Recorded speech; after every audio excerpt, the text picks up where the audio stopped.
I'm Karen, 33 years old. After college, I landed a job at a multinational company, which was a dream come true. The pay is good, but the job is tough, with frequent international trips. At 29, I started to feel a little anxious about life and relationships, so I went to a social event with a friend. That's where I met my husband, Mike.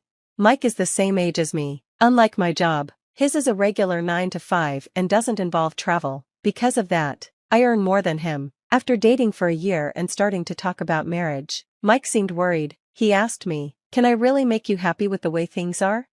I knew he was referring to the fact that I earn more, but I reassured him, telling him that it didn't matter and that I loved him for who he was, not because of money. Eventually, Mike proposed, and we had a beautiful wedding. Despite my busy work life, I felt truly happy. Fast forward 2 years, and our married life was peaceful. We even started talking about having children soon. One day, I got home from work, but Mike wasn't there. His shoes were missing, and there were no messages or calls from him. I started to worry and called him.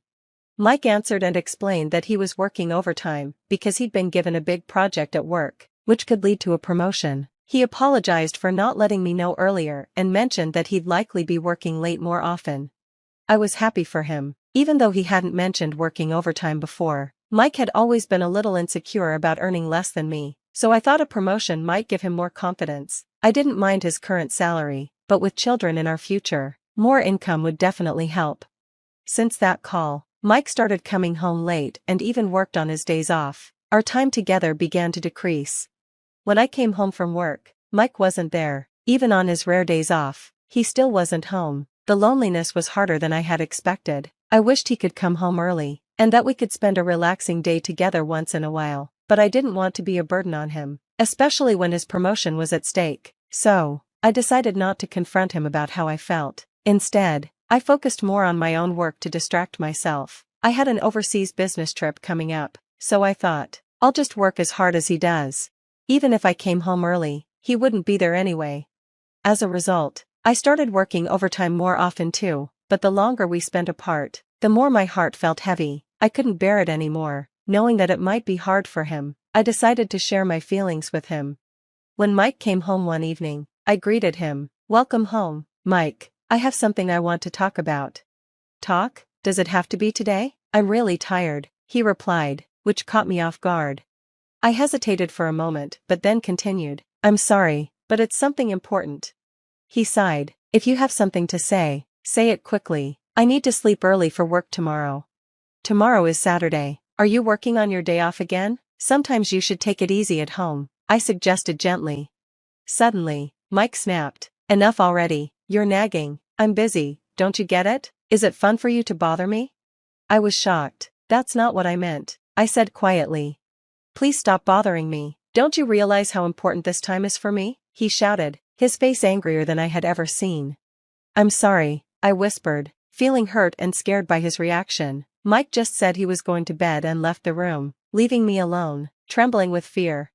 What just happened? I had never seen him like that before. I knew he was busy, but there was no reason for him to speak to me that way. My frustration grew, but I was too afraid to confront him anymore. We had always talked through things in the past, but now, I couldn't voice my true feelings.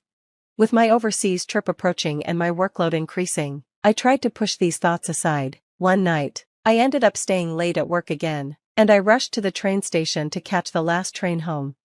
Unfortunately, the train I was waiting for was delayed. I thought, maybe Mike might have gotten home before me. Just in case, I decided to take a taxi. "Excuse me, can you take me to this address, please?" I gave the driver the address of our apartment, and we started moving. During the ride, I felt too tired to even look at my phone. I just stared blankly out the window, lost in thought. Suddenly, I yelled, "Stop, stop the car, please." I had seen something shocking outside the window. Across the pedestrian walkway, I spotted Mike walking with a woman I didn't recognize. "You've got to be kidding me," I thought. Mike had told me he was busy with work, so why was he here with another woman? My mind raced with questions. I wanted to believe it was a mistake, but everything, his clothes, his height, it all matched Mike. Then I saw something even worse. They were kissing right there in public, walking arm in arm. I felt my heart sink. Before I knew it, I had my phone out, recording everything as evidence of his betrayal. As I continued filming, the taxi driver asked. Ma'am? His voice brought me back to reality, and I quickly stopped recording. When I finally got home, Mike wasn't there. I called him right away, desperate to know the truth. The phone rang a few times, but he didn't answer. After several tries, he finally picked up. Stop calling me over and over. If I'm not answering, it means I can't talk right now, he said, sounding annoyed. I'm sorry, I replied, but I really need to ask you something. I'm working overtime right now, can we talk later? He responded, trying to brush me off. Overtime? You mean, you're not cheating, are you? There was a long pause on the other end of the line, then, in a voice filled with anger, he finally spoke. How can you say something like that to your husband, who's tired from work? Enough of this. He let out a frustrated sigh and hung up the phone. I'm not coming home tonight, Mike said abruptly, and then he hung up. His reaction confirmed what I feared, he was really cheating on me. But strangely, I didn't feel anger or sadness. Instead, I was just numb. So, he really is having an affair, I thought. We need to talk about this. Things can't go on like this. True to his word, Mike didn't come home that night. After that, when he did come home, we didn't talk. It felt like he was avoiding any real conversation. Soon enough, the day of my business trip arrived. This time, it was a 2-week trip overseas. On the morning I was leaving, I was unsure how to approach Mike, but surprisingly, he spoke first. Karen, you're leaving for a business trip today, right? Be careful, okay? I was caught off guard. Yes, thank you.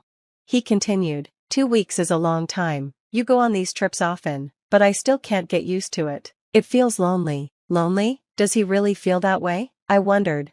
He added, things have been awkward between us lately. I want to clear up any misunderstandings. So let's have a nice dinner when you get back. I couldn't believe what I was hearing. Is he trying to cover up his cheating with this sweet talk? It was hard to trust his words, but for some reason, I wanted to believe him. Maybe my love for him hadn't completely disappeared, despite everything.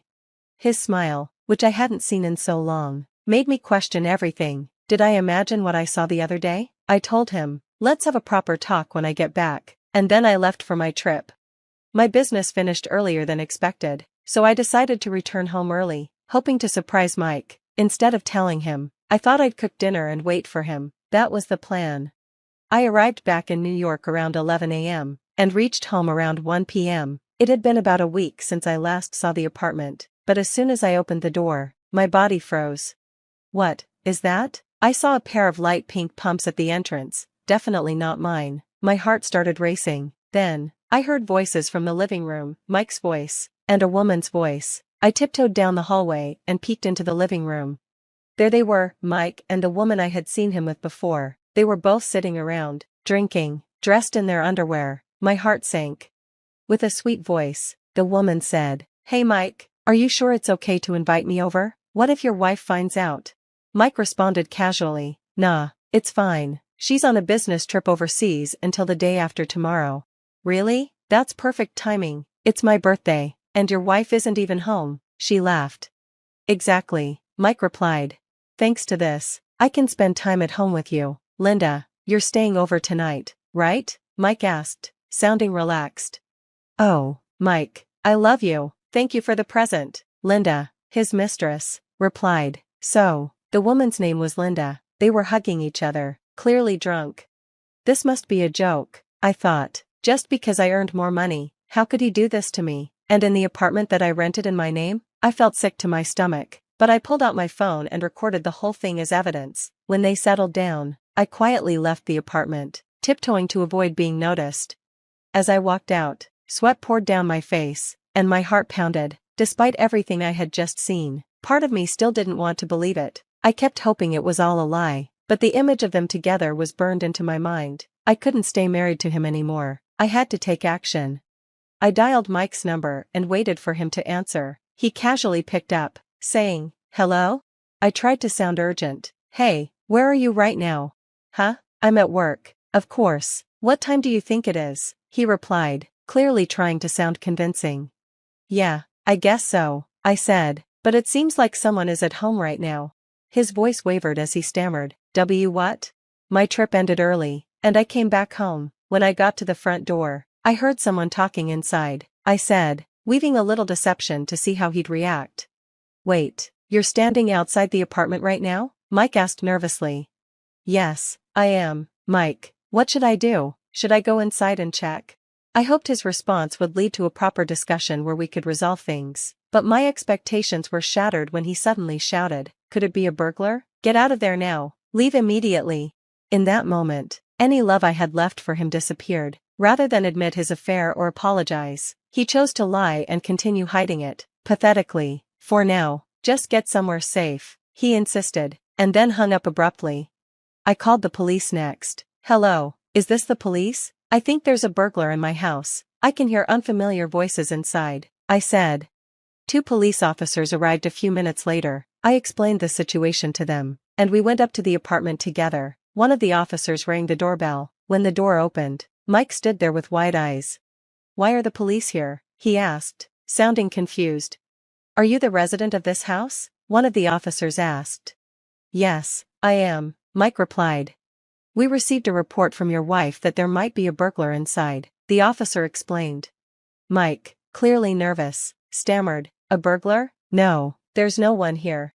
At that moment, I stepped out from behind the door. Mike's face turned pale when he saw me. What are you doing here?" he muttered, his eyes darting around nervously.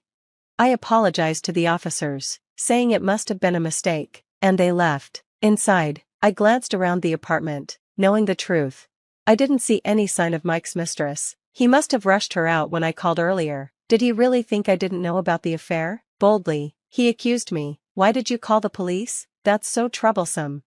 "Well, it was you, Mike, who said there might be a burglar. And weren't you supposed to be at work? Why are you here?" I replied. Never mind, just look at this," I said, showing him the video I took of him and the woman. His face turned pale as he watched. "This isn't what it looks like, Karen, this is..." "You're seriously not going to make excuses now, are you?" I cut him off. He started to sweat, trying to find something to say, but no apology came out. I had enough. "Just stop it. It's painfully obvious you're a jerk who can't even apologize when caught cheating. How does it feel to lie, cheat, and get caught? You didn't think it would happen to you, huh?" "Wait, Karen, I get it. I'll apologize," he finally blurted out. "Your apologies mean nothing to me now. In fact, they're worth less than nothing. Even if you apologize, I'll never forgive you. I'm going to sue you for emotional distress, and that woman too. You both deserve to rot in hell," I spat out, my anger rising. I kicked Mike out of the house and locked the door. He made noise outside for a while, but when I ignored him, he eventually left. Later, I got a call from my in-laws, saying Mike had gone to their house, claiming he had nowhere else to go. I explained everything to them, and they were furious. They made him write and mail the divorce papers to me. Thanks to them, the divorce was finalized quickly. The day after the papers were accepted, my in-laws kicked Mike out of their home and cut ties with him. I sued Mike and the woman, whose name turned out to be Linda, for emotional distress. We demanded a lump sum payment. Linda was a receptionist at the same company as Mike, and once their affair became public knowledge, she quit the company. As for Mike, he's now dealing with the judgmental stares of his colleagues and somehow managing to continue working. I later found out that his so-called promotion was just a lie to cover up his affair. I felt so foolish for believing a man like that, but at least I made the decision to divorce him. From now on, I'm focusing all my energy on my career. I'm determined to achieve even higher positions and prove that marriage isn't the only path to happiness. I'm ready to create my own future, on my own terms.